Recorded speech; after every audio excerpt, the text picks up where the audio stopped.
Hello, Ray Phoenix here. Welcome to Let's Play LEGO Star Wars the video game, GBA Part 5. We started a rescue party to try to rescue Obi-Wan, and oh look, our rescue party ended up getting captured too, so it looks like our rescue party needs rescuing now too from only one character. R2-D2, the greatest warrior in the entire Star Wars saga. Look what R2 can do in this game. This is another thing he can do in this and he can't do anything else. Look, he can plant little bombs down there. And look, he just murdered that super battle droid right there just by pressing bombs around. There's no real way to detonate the bombs. They kind of have a mind of their own as to when they get detonated.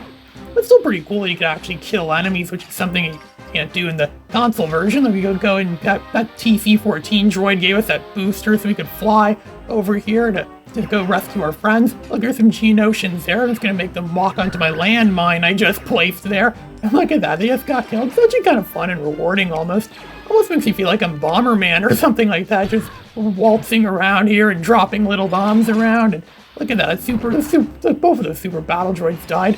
There's that speed power up you get if you go a lot faster. It's actually not that great in this level because you could end up running so fast you lose control and go into the welding thing and get yourself killed.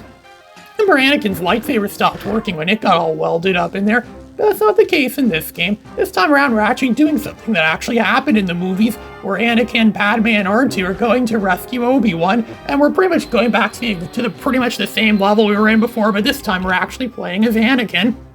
This is laziness at its finest. They just reuse the same level over again.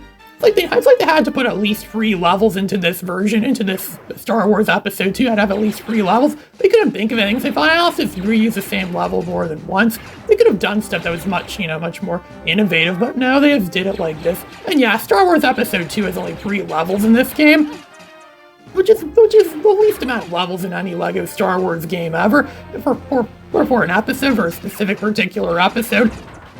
And it's ironic too because Star Wars Episode 2 has the longest runtime of all 6 George Lucas Star Wars movies, and yet it's the shortest in these games. Heck, it was even shorter in the console version too. It only had 5 levels. Guess they just couldn't come up with any more levels to possibly fit an overly long movie, because most of its runtime is inflated with Anakin and Padme's mushy, fluffy romance scenes. He just talks about, when I'm with you, I can't breathe. I can't think of anything else. I'm just madly in love with you. Screw the Jedi Order. I just want to, he wants to make mushy romance of Padme so they can have kids that will probably save the galaxy at some point. He's going to be running around here shooting down these Geonosians. These Geonosians are weak as hell. And found some more Death Star plans in there.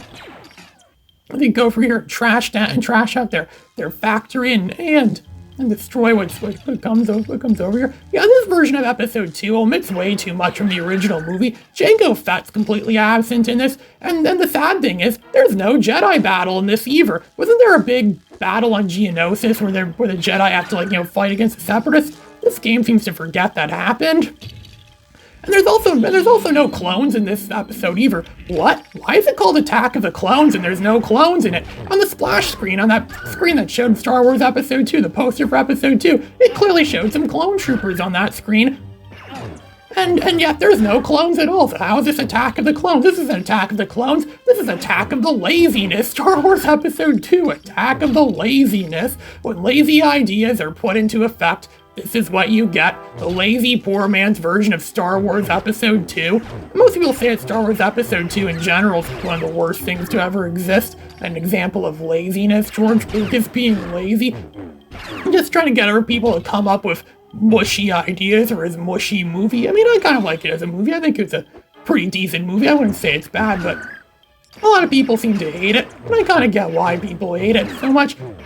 Anakin Skywalker isn't really likable. He's too whiny and bratty. He doesn't really... And I don't think Hayden Christensen was a good actor for Anakin Skywalker either. They thought he was probably cool and probably become the next hippest thing, but nah, everyone seemed to hate him afterwards. And Hollywood's kind of done with him now too. You don't really see him in that many movies anymore. I think Leslie Nielsen would have done a better job playing Anakin Skywalker than Hayden Christensen. Leslie Nielsen would have nailed the role perfectly. He was still in a lot of movies back in 2002. He would have done an awesome job being Anakin Skywalker. He would have added hilarious comedic charm to the movie, which is something the movie needed. I mean, sure, they did make some poor attempts at putting comedy into the movies, and some people didn't really like that as much. I remember one person wrote a song saying that if I really wanted to laugh at Star Wars so much, I would have watched Spaceballs. That's what Spaceballs is for, not Star Wars. If only they made Lego Spaceballs, that would be something.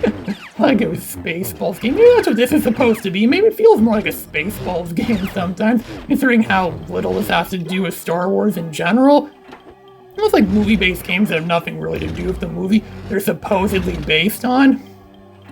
And we flicking down those switches so we get through the force field there too. This is pretty much the same stuff we saw Obi-Wan do in the previous level. Sometimes you wonder why these are even 2 levels. Maybe they should have just made the whole episode just one big level of that, and then that probably would have saved them more time and effort. Maybe the people at Amaze knew that Star Wars Episode 2 was the least game-worthy movie. I mean, Star Wars Episode 2, it doesn't really make for a good video game in general, considering what happened in that movie, and maybe that may have been why it didn't really have a main core video game, unless you count that crappy game on the Game Boy Advance that was similar to Star Wars, what was it? Oh, no, it was similar to the Batman Forever game on the SNES and Genesis. It almost feels like you're playing a Mortal Kombat game. I almost get the idea that Anakin Skywalker is going to rip out someone's spine and then get several fatalities in there.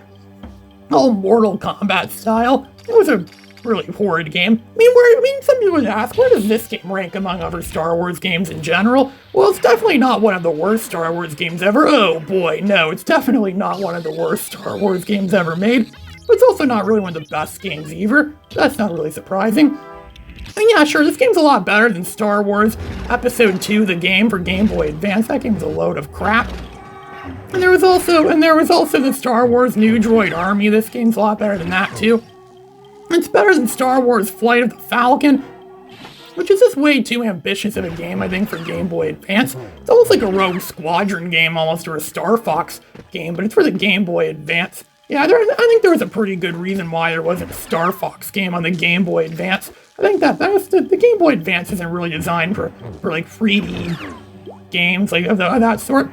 The Sega Genesis could very well say the same thing. The Genesis was awesome at doing 2D games. It was much later when they started putting 3D games on the system is when they started to, really fall. Well, there wasn't even 3D games. They were isometric games, which is what this is too. It's an isometric game. Like Sonic's Isometric Blast. Or if they were going to do 3D, they should have just made it more like Vector Man, where it's like a 2D game, but it has like 3D pre-rendered graphics. Look at that, more super battle droids. The green ones are randomly spawned in. We have that power up, so we just slash them down and kill them easy. So we're just gonna go over here where we're supposed to jump on there. We're supposed to activate all 3 of those things. We saw those same things in the previous level, but there was nothing we could have done with them because we don't have R2-D2. I don't even think you can do anything with them. It's almost like it's tricking you into thinking you could do something, but it's really all for nothing. Like when games trick you into doing stuff, kind of like when the original Jak and Daxter tricked me into getting the game 100% complete, and all you get when you 100% the original Jak and Daxter is a cutscene of a magical special door opening, and then nothing. Yeah, that's the worst reward anyone could ever get for getting a game 100% complete. I don't recommend 100% completing the original Jak and Daxter if you're ever going to do a complete playthrough of that. So I think we're almost at the end of this level now. It's also been going on for a very, very long time. This level is... This actually demonstrates one of the most aggravating aspects of this game. If you get killed anywhere in this level, you have to start from the previous checkpoint. And checkpoints are very sparse in this level, and you have to do a lot over again if you keep getting killed, and it completely erases your progress done since the last checkpoint. It's, again, that's something I'd expect for like a SNES or Genesis game or something like that. So we go over here, so we're going to find out that almost everything from the movie's been omitted. We're now going to fight Count Dooku. Count Dooku's running away, and for some reason he's running into a Republic gunship. Yeah, it's clearly a Republic gunship over there, and he wants to get to that for some reason. Anakin's going to go after him, and Obi-Wan's going to turn on his lightsaber, and then he immediately turns it off afterwards, and he goes, oh, after he gets zapped. That same voice clip of Obi-Wan, I think, was used in LEGO Star Wars The Complete Saga. They even used it for the old Alec Guinness Obi-Wan Kenobi, which I thought didn't really make any sense why they did that for the complete saga. I mean, in Lego Star Wars 2, he had a different voice clip that sounded more like Alec Guinness. For some reason, they changed that in the complete saga and made him sound like Ewan McGregor, which is very unfitting. That's what I think is odd about the complete saga. It's like they changed and fixed some things, or they altered some things from the original games, and yet they left some things the same, and some other changes weren't even necessary, I don't think. They're gonna fight that someone's grandpa again. Hey everybody, I'm someone's grandpa fighting against a green elf from Dragon Ball Z. This almost looks like something that could have been in Dragon Ball Z. I mean, Yoda does have a pretty cool force power. You actually create a force field, and it can make any enemies that are in the force field just stop doing what they're doing. Of course, it doesn't work on bosses, because Count Dooku is just way too powerful for that. Ho ho ho ho, I'm Count Dooku. I'm just gonna be using the force on them again. Yoda's gonna use the force to save the lives of those two Jedi. And look at that, they're using Padawan Obi-Wan again, these cutscenes. Well, in earlier cutscenes, they used like an episode 2 Jedi Master looking Obi-Wan. Makes me think that maybe they weren't sure which version of Obi-Wan they were going to be working with. This made some cutscenes have the episode 2 Obi-Wan, and some cutscenes have episode 1 Obi-Wan. It's inconsistent. It's a big continuity error, pretty much, or movie mistake on their part. It's like they didn't really know what they were working with. Goes to show how little they cared about this game. And that's the end of episode 2, the laziest episode of the entire saga. This is Ray Phoenix, signing out.